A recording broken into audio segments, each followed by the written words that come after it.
SIO Kottayam ജില്ലാ president സഹോദരൻ മുബാറക്കാണ്. അധ്യക്ഷ ഭാഷണത്തിനായി സഹോദരനെ ആദരപൂർവ്വം ക്ഷണിക്കുന്നു. ബിസ്മില്ലാഹിർ റഹ്മാനിർ റഹീം. അസ്സലാത്തു വസ്സലാമു അലാ റസൂലിൽ അമീൻ വഅലാ ആലിഹി വസ്ഹാബി അജ്മഈൻ. അമ്മാ ബഅദ്. ഏറ്റവും ആരാധ്യനായ SIOവിൻ്റെ സംസ്ഥാന general secretary advocate Rahman sahib, SIOവിൻ്റെ സംസ്ഥാന സെക്രട്ടറി, അതുപോലെ തന്നെ ഷൂറാംഗവുമായിട്ടുള്ള അമീൻ മമ്പാട് സാഹിബ്, ഈ പരിപാടിയിൽ ഇന്ന് മുഖ്യപ്രഭാഷണം വഹിക്കുന്ന SIOവിൻ്റെയും ജമാഅത്തെ ഇസ്ലാമിയുടെയും എല്ലാം നേതാവായ പ്രിയപ്പെട്ട സലീം മമ്പാട് സാഹിബ്, ഈ പരിപാടിയിൽ നമ്മോട് സംസാരിക്കാനിരിക്കുന്ന ജമാഅത്തെ ഇസ്ലാമി കോട്ടയം ജില്ലാ പ്രസിഡന്റ് അബ്ദുസ്സമദ് സാഹിബ്, ജമാഅത്തെ ഇസ്ലാമിയുടെ തന്നെ ഏരിയ നേതാക്കളെ, മറ്റ് പോഷക സംഘടനാ നേതാക്കളെ, അസ്സലാമു അലൈക്കും വറഹ്മത്തുള്ളാഹി വബറകാതുഹു. പടച്ചിറപ്പ് നമ്മുടെ ഈ ഒരു കൂടിയിരുത്തം ഒരു സ്വാലിഹായ അമലാക്കി സ്വീകരിക്കുമാറാകട്ടെ. എന്തിനാണ് SIO ഇത്തരമൊരു ഘട്ടത്തിൽ ഇസ്ലാമോഫോബിയ വിരുദ്ധ സമ്മേളനം എന്ന പേരിൽ ഈ ഒരു ക്യാമ്പയിന് കീഴിൽ ഇന്നിവിടെ ഈരാറ്റുപേഴയിൽ സംഘടിപ്പിക്കുന്നത് എന്ന ചോദ്യത്തിനാണ് പരമാവധി ഞാൻ എൻ്റെ കുറഞ്ഞ സമയത്തിനുള്ളിൽ സംസാരിക്കാൻ ഉദ്ദേശിക്കുന്നത്. SIOനെ സംബന്ധിച്ചിടത്തോളം, അതുപോലെ തന്നെ സോൾഡാറ്റി ജമാഅത്തെ ഇസ്ലാമിയെ സംബന്ധിച്ചിടത്തോളം, ഇസ്ലാമോഫോബിയ എന്നുള്ളത് നമ്മൾ ഇന്നോ അല്ലെങ്കിൽ ഇന്നലെയോ തുടങ്ങി ഉന്നയിക്കുന്ന കാര്യങ്ങളല്ല. SIOവിൻ്റെ ഇന്നലകളെയും ജമാഅത്തെ ഇസ്ലാമിയുടെ ഇന്നലകളെയും സോൾഡാറ്റിയുടെ ഇന്നലകളെയും പരിശോധിച്ച് കഴിഞ്ഞാൽ ഇസ്ലാമോഫോബിയ എന്നുള്ളത് കേരള നാടിന് പരിചിതമാകുന്ന കാലം തൊട്ട് തന്നെ, അല്ലെങ്കിൽ അതിൻ്റെ മുൻപന്തിയിൽ പരിചയമാക്കുന്നതിൽ മുൻപന്തിയിൽ നിന്നിട്ടുള്ള ഒരു സംഘമാണ് ജമാഅത്തെ ഇസ്ലാമിയും അതുപോലെ തന്നെ SIOയും. എന്നിട്ടും ഇന്നും എന്തിനാണ് ഈ തെരുവുകളിൽ ഇസ്ലാമോഫോബിയ എന്നുള്ള ഈ പദം ഉന്നയിച്ചുകൊണ്ട് തന്നെ ഇത്തരമൊരു സമ്മേളനം ഇവിടെ നടത്തുന്നത് എന്ന് ചോദിച്ചു കഴിഞ്ഞാൽ SIOവിന് പറയാനുള്ളത്, ഇന്നും ഇന്നലെയും നാളെയും പറയാൻ ഉദ്ദേശിക്കുന്ന ഇസ്ലാമോഫോബിയ അത് ഇവിടെ പടർന്നുകൊണ്ടിരിക്കുകയാണ്. പല രൂപത്തിൽ പല ഭാവത്തിൽ ഇസ്ലാമോഫോബിയ നമ്മുടെ നാട്ടിൽ പടർന്നുകൊണ്ടിരിക്കുകയാണ്. രാജ്യത്താകമാനം ഇസ്ലാമോഫോബിയ ഒരു ദേശീയ വികാരമായി പരിഗണിക്കുകയാണെങ്കിൽ കേരളത്തിലെ കോട്ടയം ജില്ലയിലെ ഈരാറ്റുപേട്ട ഒരുപക്ഷെ അതിൻ്റെ തലസ്ഥാനമായി മാറിയേക്കാം. ഏതെല്ലാം തരത്തിൽ ഇസ്ലാമോഫോബിയ നമ്മുടെ നാട്ടിൽ നടമാടുന്നുണ്ടോ അതിൻ്റെ എല്ലാം ഒരംശം ഈരാറ്റുപേട്ടയിലും നമുക്ക് കാണാൻ കഴിയും. ഞാനിവിടെ സംസാരിക്കുന്ന സമയത്ത് തന്നെ എൻ്റെ കൂട്ടത്തിൽ ജമാഅത്തെ ഇസ്ലാമി പ്രവർത്തകരുണ്ട്, SIO പ്രവർത്തകരുണ്ട്. നമ്മളെ കൂടാതെ പല ആളുകളും എൻ്റെ ശബ്ദം ഇവിടെ കേട്ടുകൊണ്ടിരിക്കുന്നുണ്ട്. എല്ലാവർക്കും ഒരുപോലെ കണക്ട് ചെയ്യാൻ പറ്റുന്ന ഈരാറ്റുപേട്ടയിലെ എല്ലാ സാധാരണക്കാരനും കണക്ട് ചെയ്യാൻ പറ്റുന്ന ഒരു വാക്യം കൂടിയാണ് ഇസ്ലാമോഫോബിയ. നമ്മെ സംബന്ധിച്ചിടത്തോളം നമ്മുടെ നാട്ടുകാരായിട്ടുള്ള അനേകം വാസികൾ ഇതിനോടകം തന്നെ ജയിൽവാസം അനുഷ്ഠിക്കുകയും ഇന്നും ജാമ്യം പോലും ലഭിക്കാതെ വിചാരണ തടവുകാരായി ഇതേ ഇസ്ലാമോഫോബിയയുടെ ഇരകളായി നമ്മുടെ നാടുകളിലെ ജയിലുകളിൽ കഴിയുന്നുണ്ട്. ഞാനിവിടെ സംസാരിക്കുമ്പോഴും ഇന്നലെ ഇന്ത്യയിലെ തന്നെ, അല്ലെങ്കിൽ നമുക്കൊന്നുകൂടി ഉറപ്പിച്ചു പറയാം, കേരളത്തിലെ ഭരണപക്ഷത്തിൻ്റെ വക്താവായിട്ടുള്ള ഒരു പ്രമുഖനായ നേതാവ്, ഞാൻ പേര് പറയാത്തത് അദ്ദേഹത്തിൻ്റെ പേര് പറഞ്ഞ് അദ്ദേഹത്തിന് വെറുതെ ഒരു മൈലേജ് ഉണ്ടാക്കി കൊടുക്കേണ്ടതില്ല.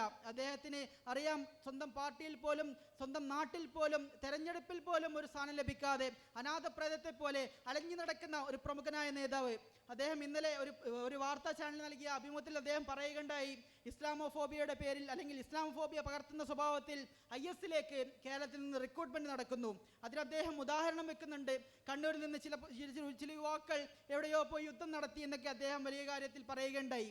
എനിക്ക് പറയാനുള്ളത്, ഇസ്ലാമോഫോബിയ എന്നുള്ളത് കേരളത്തിൻ്റെ നിയമസഭകളിൽ അല്ലെങ്കിൽ കേരളത്തിൻ്റെ തെരുവീഥികളിൽ ആദ്യം പടർത്തിവിടുന്നത് നിങ്ങളുടെ തന്നെ നേതാവായിട്ടുള്ള മുൻ മുഖ്യമന്ത്രി VS അച്യുതാനന്ദനാണ്. അദ്ദേഹം പറഞ്ഞത് ഏറ്റുപിടിച്ചുകൊണ്ട് കുറച്ച് വർഷങ്ങൾക്ക് ശേഷം, കൃത്യമായി പറഞ്ഞാൽ 2013 UPയിലെ മുഖ്യമന്ത്രി, കേരളത്തിലെ ഒരു ഇടതുപക്ഷ മുഖ്യമന്ത്രിയെ ഉദ്ധരിച്ചുകൊണ്ട് അദ്ദേഹം പറയുകയുണ്ടായി, കേരളത്തിലെ ഒരു മുഖ്യമന്ത്രി പറഞ്ഞിട്ടുണ്ട് കേരളത്തിൽ ഇസ്ലാമോഫോബിയ വളർത്തുന്ന സ്വഭാവത്തിലുള്ള അല്ലെങ്കിൽ അതിനുതകുന്ന സ്വഭാവത്തിലുള്ള ലവ് ജിഹാദ് കേരളത്തിൽ നടക്കുന്നുണ്ട് എന്ന് UPയിലെ യോഗി ആദിത്യനാഥ് പറയുകയുണ്ടായി. പിന്നീട് കാലങ്ങൾക്ക് ശേഷം VS അച്യുതാനന്ദൻ തന്നെ അല്ലെങ്കിൽ അദ്ദേഹത്തിൻ്റെ ഗവൺമെൻറ് തന്നെ അതേ നിയമസഭയിൽ ഒരു പ്രതിപക്ഷ നേതാവിൻ്റെ ചോദ്യത്തിന് മറുപടിയായി നൽകുകയുണ്ടായി, കേരളത്തിൽ ഇസ്ലാമോഫോബിയ എന്നില്ല, അല്ലെങ്കിൽ കേരളത്തിൽ ലവ് ജിഹാദ് എന്ന സ്വഭാവത്തിൽ ഒന്ന് കേരളത്തിൽ നടക്കുന്നില്ല. എങ്ങനെയുണ്ട്? എൻ്റെ പ്രിയപ്പെട്ട SIO പ്രവർത്തകരോട് എനിക്ക് പറയാനുള്ളത്, പറഞ്ഞത് തന്നെ വീണ്ടും വീണ്ടും പറയുന്നു. മറ്റു ചില പ്രവർത്തകർ അത് ഏറ്റുപറയുന്നു, കുറച്ച് കഴിയുമ്പോൾ മാറ്റി പറയുന്നു. മാറ്റി പറഞ്ഞ നേതാക്കളെല്ലാം കുറഞ്ഞു കഴിഞ്ഞ് വിശ്രമ ജീവിതത്തിലേക്ക് കടക്കുന്ന സമയത്ത് താഴെയുള്ള നേതാക്കൾ അവർ വീണ്ടും പറയുന്നു, ഇതേ ലവ് ജിഹാദ് കേരളത്തിലുണ്ട്. എനിക്ക് പറയാനുള്ളത്, കേരളത്തിലെ ഇടതുപക്ഷത്തെ സംബന്ധിച്ചിടത്തോളം അവരുടെ നേതാക്കൾക്ക് അവർക്ക് ഒന്നും തുറന്നു പറയാനുള്ള വേദികൾ കിട്ടുന്നില്ല. അവരുടെ ഭരണപക്ഷ നേതാക്കളും ഭരണപക്ഷ MLA-മാരും ഇപ്പോൾ അവരുടെ മനസ്സ് തുറക്കുന്നത് മാധ്യമങ്ങളോടാണ്. അവർക്ക് അവരുടെ നിയമസഭകളിൽ, അവരുടെ മന്ത്രിസഭകളിൽ, അവരുടെ മുഖ്യമന്ത്രിയോട് പോലും അവരുന്നയിക്കുന്ന പ്രശ്നങ്ങൾ ചർച്ച ചെയ്യാൻ വേദികൾ കിട്ടുന്നില്ല. അതാണല്ലോ നമ്മൾ PV അൻവറിലൂടെ കണ്ടത്, അതാണല്ലോ ഇന്നലെ P ജയരാജനിലൂടെ കാണുന്നത്, അതാണല്ലോ P ശശിയിലൂടെ നമ്മൾ കാണുന്നത്. അവരെ സംബന്ധിച്ചിടത്തോളം അവരുടെ കാലിനടിയിലെ മണ്ണ് ഒലിച്ചു പോയിക്കൊണ്ടിരിക്കുകയാണ്. അവരെ ഏതർത്ഥത്തിലാണോ ഇവിടുത്തെ ഭരണം പിടിച്ചു നിർത്താൻ ശ്രമിക്കുന്നത്, അത് പലപ്പോഴും BJP-ക്ക് അനുകൂലമായ അല്ലെങ്കിൽ RSS-ന് അനുകൂലമായ രീതിയിലേക്കാണ് കടന്നുപോയിക്കൊണ്ടിരിക്കുന്നത്. ഇന്നലെ ഒരു ചാനൽ ചർച്ചയിൽ ഒരു പ്രമുഖനായ BJP നേതാവ് പറയുകയുണ്ടായി, ഞങ്ങൾക്ക് ഇവിടെ ഒരുപക്ഷെ MLA ഇല്ലായിരിക്കാം, അല്ലെങ്കിൽ ഞങ്ങൾക്കൊരു MP, ആകെ ഒരു MP ആയിരിക്കാം കഴിഞ്ഞ തവണ നമുക്ക് കിട്ടിയത്, എങ്കിൽ പോലും കേരളത്തിലെ ഭരണ നേതാക്കൾ ഏതർത്ഥത്തിൽ ചലിക്കണമെന്ന് തീരുമാനിക്കാനുള്ള ഒരു വലിയ കരുത്ത് ഇന്ന് കേരളത്തിലെ BJP കൈവരിച്ചിട്ടുണ്ട്. ഞാൻ പറയുക, ആ കരുത്ത് ഏതെങ്കിലും ഒരാളോ അല്ലെങ്കിൽ ഒന്നോ രണ്ടോ ആളുകളല്ല, ഇടതുപക്ഷം എന്ന സംഘം BJP-ക്ക് പലപ്പോഴും മരുന്നിട്ട് കൊടുക്കുന്ന സ്വഭാവത്തിലുള്ള പ്രസ്താവനകൾ നടത്തുന്നത് നമ്മൾ കാണുന്നുണ്ട്. നമുക്കറിയാം, ഇടതുപക്ഷത്തിലെ ഓരോ നേതാവിനെയും എടുത്തു നോക്കിയാൽ നമുക്കൊരു പുസ്തകം ഇറക്കാൻ പറ്റുന്ന സ്വഭാവത്തിൽ ഓരോ ഇസ്ലാമോഫോബിയ പരത്തുന്ന, മനഃപൂർവ്വം മറിഞ്ഞുകൊണ്ട് ഒരു കുറ്റകൃത്യം ചെയ്യുന്ന ഒരു സമുദായത്തെ വക്രീകരിച്ചുകൊണ്ട് അവരുടെ വാദങ്ങളെ, അവരുടെ അഭിപ്രായങ്ങളെ, അവരുടെ ഐക്യത്തെ, അവരുടെ അഭിപ്രായങ്ങളെ വരെ വക്രീകരിച്ചുകൊണ്ട് ഒരു സൈഡിലേക്ക് ഒതുക്കിക്കൊണ്ട് ഇസ്ലാമോഫോബിയ പടർത്തുക എന്നുള്ള ഒറ്റ ഉദ്ദേശം കൊണ്ട് ഭരണം എങ്ങനെയെങ്കിലും പിടിച്ചു നിർത്തുക എന്നുള്ള ഒറ്റ നിയത്തോടു കൂടി അവർ ചലിക്കുന്നത് നമുക്ക് കാണാൻ കഴിയും.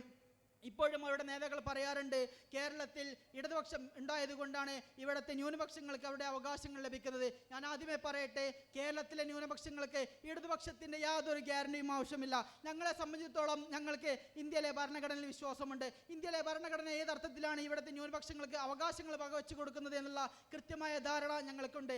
ആരുടെയും ഔദാര്യമോ അല്ലെങ്കിൽ ആരുടെയും വകയിരുത്തലുകളോ നേടിക്കൊണ്ട് ഇവിടെ ജീവിക്കേണ്ട യാതൊരു കാര്യവും മുസ്ലിം സമുദായത്തിനോ അല്ലെങ്കിൽ മറ്റു ന്യൂനപക്ഷങ്ങൾക്കോ ഇല്ല.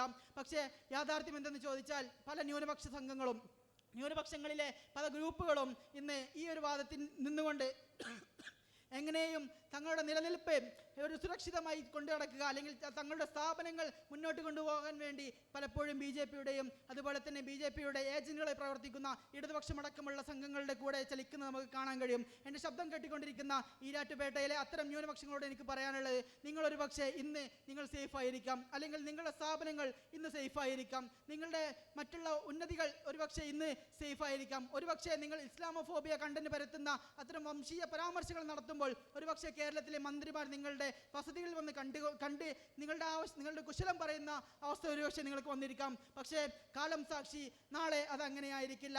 നാളെ ഇന്ന് മുസ്ലിം ആണെങ്കിൽ നാളെ അത് അടുത്ത ന്യൂനപക്ഷമായിരിക്കും, അത് കഴിഞ്ഞാൽ അടുത്ത ന്യൂനപക്ഷമായിരിക്കും. ഇതിങ്ങനെ പടർന്നുകൊണ്ടേയിരിക്കും. ഇത് ഞാൻ പറയുന്നത് കേവലം ഒരു വർത്താനം പറയുകയല്ല. മുസ്ലിമുകളെ സംബന്ധിച്ചിടത്തോളം ഇതിന് കൃത്യമായ ചരിത്ര സാക്ഷ്യങ്ങളുണ്ട്. ഞങ്ങളെ സംബന്ധിച്ചിടത്തോളം മുസ്ലിമിൻ്റെ ഇന്നലകൾ പരിശോധിച്ച് നോക്കിയാൽ, മുസ്ലിമിൻ്റെ ചരിത്രം പരിശോധിച്ച് നോക്കിയാൽ, ഈ ഇസ്ലാമോഫോബിയ, ഇന്ന് നമ്മൾ വിളിക്കുന്ന ഇസ്ലാമോഫോബിയ എന്ന പേരുള്ള പല വാദങ്ങൾ, പല ചൂതകൾ, പല കുപ്രസിദ്ധികൾ നമ്മളെ സംബന്ധിച്ചിടത്തോളം, മുസ്ലിങ്ങളെ സംബന്ധിച്ചിടത്തോളം കഴിഞ്ഞ കാലം നമ്മൾ നേരിട്ടുണ്ട്. നമ്മൾ പ്രവാചകന്മാരുടെ കഥ പഠിച്ചിട്ടുണ്ട്, പ്രവാചകന്മാരുടെ ചരിത്രം പഠിച്ചിട്ടുണ്ട്.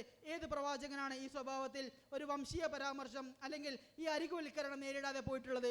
അത്തരം പ്രവാചകന്മാരുടെയൊക്കെ ചരിത്രത്തിൽ നമുക്ക് ഊർജ്ജമുണ്ട്. അത്തരം ചരിത്രങ്ങളിലൊക്കെ അവർ പറയുന്നത് അവർക്കെല്ലാവർക്കും അവസാനം ഫൗസുൻ അലീം, വളരെ മഹനീയമായ വിജയം അവരെ കാത്തിരിക്കുന്നുണ്ട്. എത്തരത്തിലുള്ള പ്രവാചകന്മാരായിരുന്നു അവർ?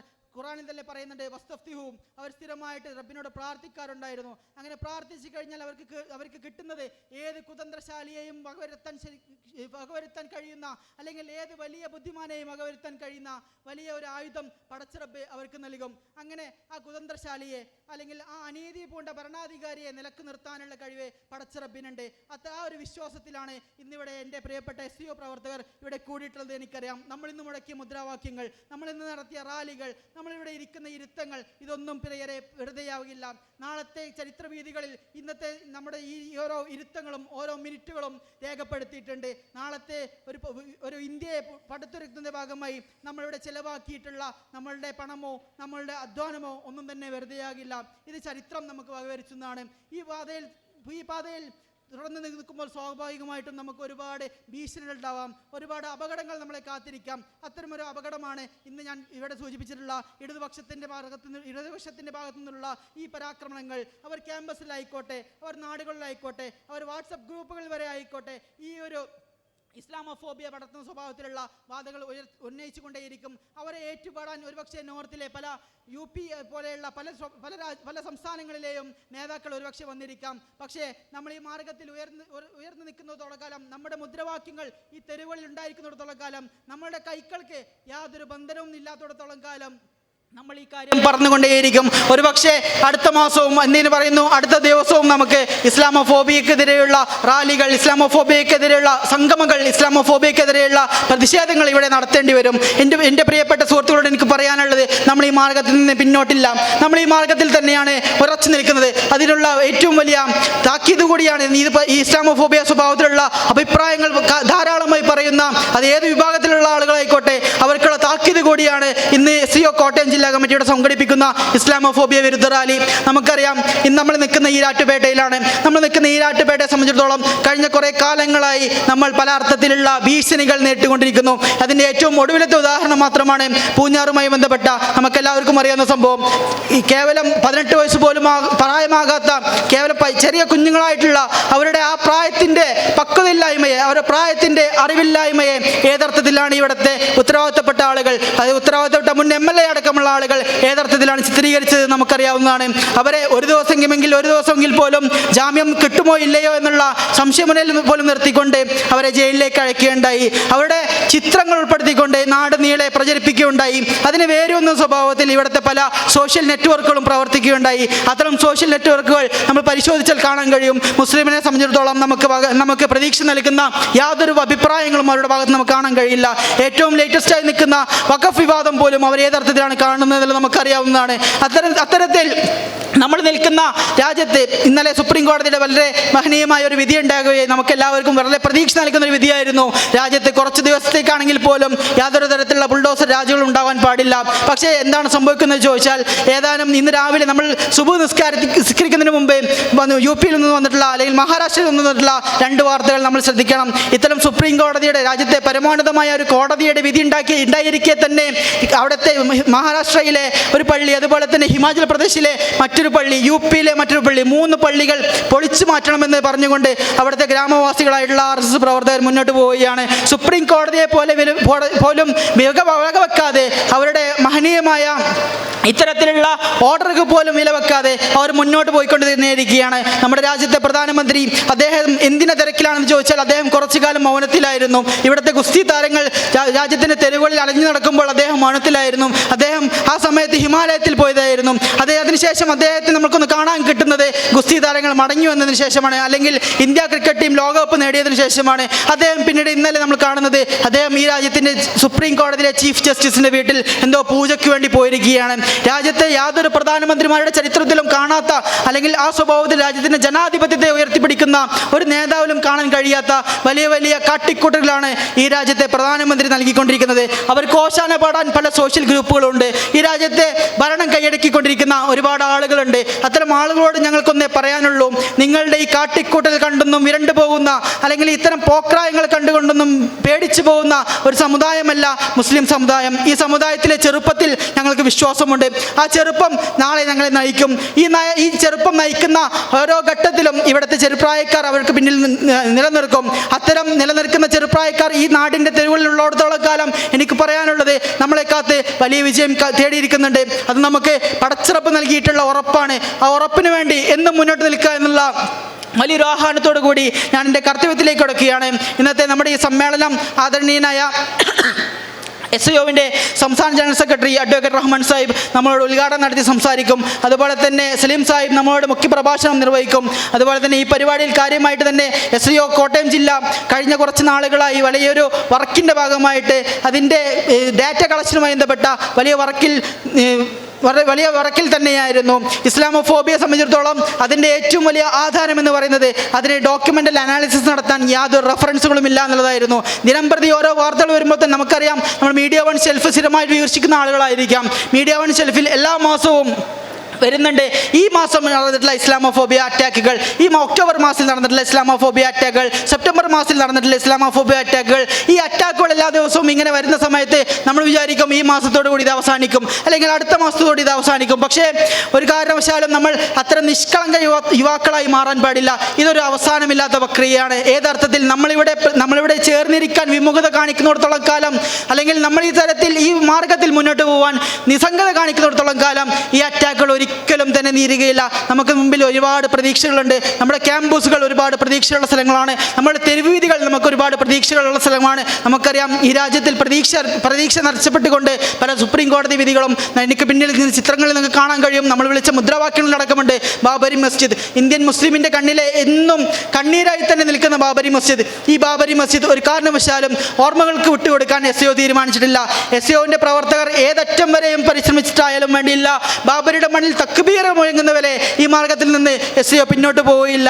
എനിക്ക് പറയാനുള്ളത് ഇത്തരം റെഫറൻസ് പോയിന്റുകളെ അല്ലെങ്കിൽ ഇത്തരം ചരിത്ര സത്യങ്ങളെ ആധാരമാക്കിക്കൊണ്ട് SAO കോട്ടയം ജില്ലാ കമ്മിറ്റി ഒരു പുസ്തകം ഇൻഷാ അല്ലാഹ് ഇന്നിവിടെ പ്രകാശനം ചെയ്യും. അതുമായി ബന്ധപ്പെട്ട കൂടുതൽ വിവരങ്ങൾ വരും ദിവസങ്ങളിൽ നിങ്ങൾക്ക് ലഭിക്കുന്നതാണ്. ഞാൻ അധികം നീട്ടി വിളിക്കുന്നില്ല.